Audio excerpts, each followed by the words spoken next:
অন্য মঞ্চ চ্যানেলে আপনাদের সকলকে স্বাগত জানাচ্ছি। আপনাদের নিশ্চয়ই মনে আছে এই মাসের 13 তারিখে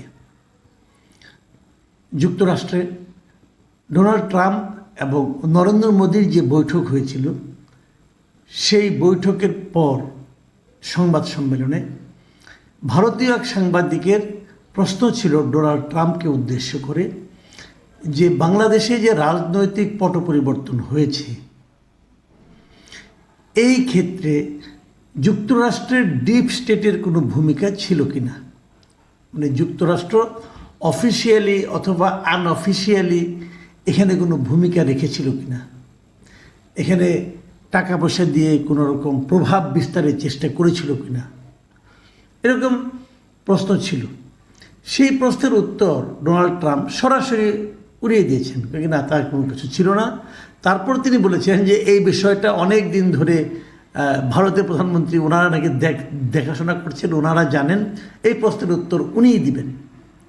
এবং যথারীতি নরেন্দ্র মোদীর দিকে যখন উনি প্রশ্নটা ঠেলে দিলেন উত্তর দেওয়ার জন্য, মোদী কিন্তু কোনো উত্তর দেননি, উনি বরং অন্য প্রসঙ্গে চলে গিয়েছিলেন।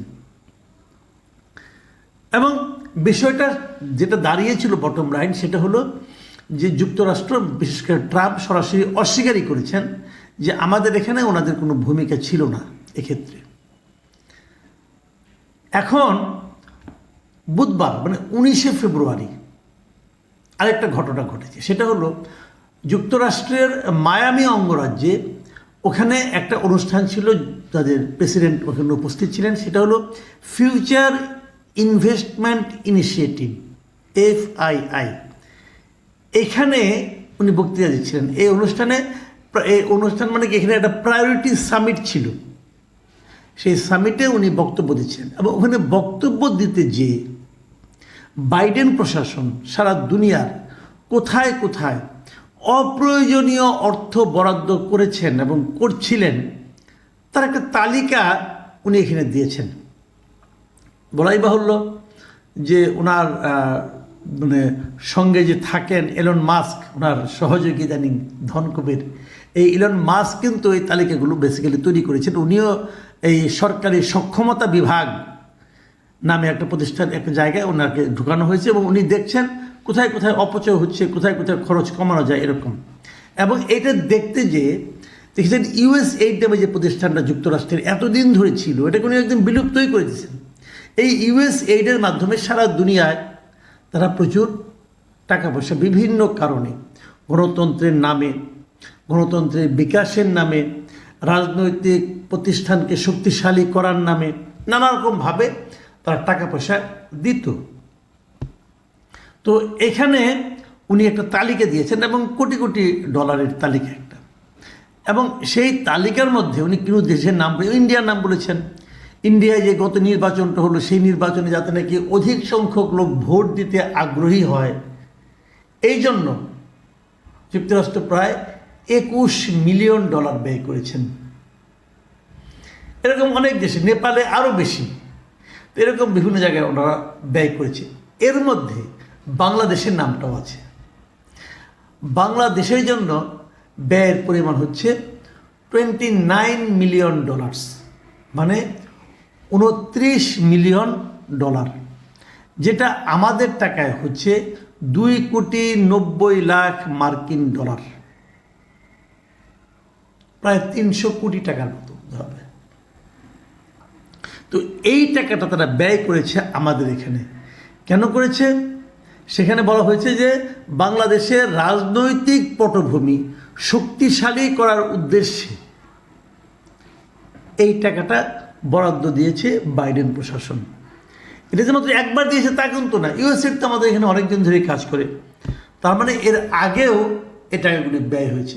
এই যে জিনিসটা ব্যয় হওয়াটা আমাদের রাজনৈতিক পটভূমি শক্তিশালী করার জন্য যুক্তরাষ্ট্রের এই যে আগ্রহ এবং নানা প্রতিষ্ঠানের মাধ্যমে অর্থ বিনিয়োগ, বেসিক্যালি এটাই ডিপ স্টেট বলা হয়, এইগুলিকে ডিপ স্টেট বলা হয়। সেখানে CIA-এর ইনভলভমেন্ট, সেখানে আরও গোয়েন্দা সংস্থাগুলোর ইনভলভমেন্ট, এগুলি ডিপ স্টেটের কাজ।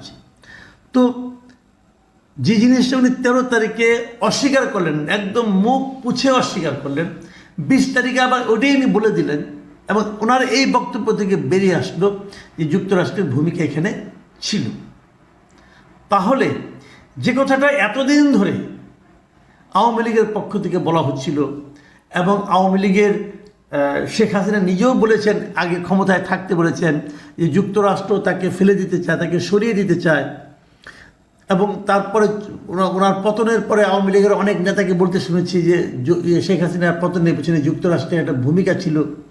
এই যে বিষয়গুলো ছিল, এই যে কথাগুলো, তো এগুলো একেবারে মূল্যহীন, একেবারে ভিত্তিহীন, এখন তো আর তা মনে হচ্ছে না। হয়তো বা ছিল, তাহলে এই টাকাটা তারা কোথায় ব্যয় করলো, অথবা কোথায় ব্যয় করতো, অথবা আগামীতেও বা কোথায় ব্যয় করবে? ধরেন যদি বাইডেন এখনও থাকতেন ক্ষমতায়, ধরা যাক, তাহলে তো এই অর্থটা তো বাংলাদেশে ইউনূস সরকারের জন্য পজিটিভভাবে ব্যয় হতো। ইউনূস সরকারকে আরও ভালো কিছু করার জন্য, ভালো কিছু দেখানোর জন্য হয়তো এটা ব্যয় হতো।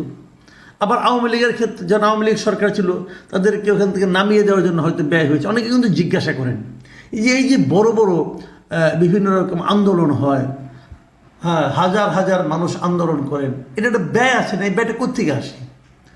তখন দুইজন বলতো, ভাই এই যে খরচগুলো ভূতে যোগায়। তো এখন বোঝা যাচ্ছে ভূতটা বোধ হয় এটাই ভূত, এরাই ভূত। আমি ঠিক জানি না আসলে কি, কিন্তু এই কথার থেকে আবার অনেকে ভুল বুঝতে পারেন। অনেকে ভুল বুঝতে পারেন এই কারণে, অনেকে ভাবতে পারেন যে তাহলে কি যুক্তরাষ্ট্রই হাসিনাকে নামিয়ে দিল? না, আমি কিন্তু তা মনে করি না।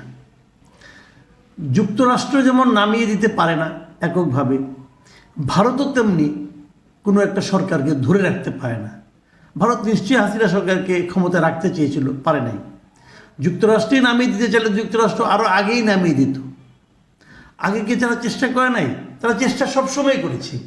কিন্তু আসলে মাথায় রাখতে হবে, হাসিনার পতনের মূল কারণ হলো জনগণ। এদেশের সাধারণ মানুষ এই হাসিনা সরকারের উপর ক্ষিপ্ত হয়ে গিয়েছিল। তাদের আচরণের কারণে, তাদের কর্মকাণ্ডের কারণে, তাদের অবাধ লুটপাট করার কারণে, দেশ থেকে বিপুল পরিমাণ সম্পদ বাইরে পাচার করার কারণে এদেশের মানুষ এই সরকারের উপর বিরক্ত হয়ে গিয়েছিল, ক্ষুব্ধ হয়ে গিয়েছিল, ক্রোধান্বিত হয়েছিল। সেটাই হলো মূল কারণ। বাকিটুকু সাবসিডিয়ারি, বাকিগুলো সহযোগিতামূলকভাবে এসেছে, কিন্তু মূল কারণ হলো জনগণ। জনগণ যদি ঠিক থাকতো, জনগণ যদি কোনো সরকারকে ধরে রাখতে চায়, তাকে এখান থেকে সরিয়ে দেওয়া কঠিন। আর জনগণ যদি কোনো সরকারকে নামিয়ে ফেলতে চায়, তাকে ওখানে টিকিয়ে রাখাও কঠিন। হাসিনা এই জনগণের কারণে তার চলে গিয়েছিল। আর বাদবাকি যেগুলো, সেগুলোও ছিল, সেগুলো কিছু কিছু ভূমিকা তো অবশ্যই রেখেছে।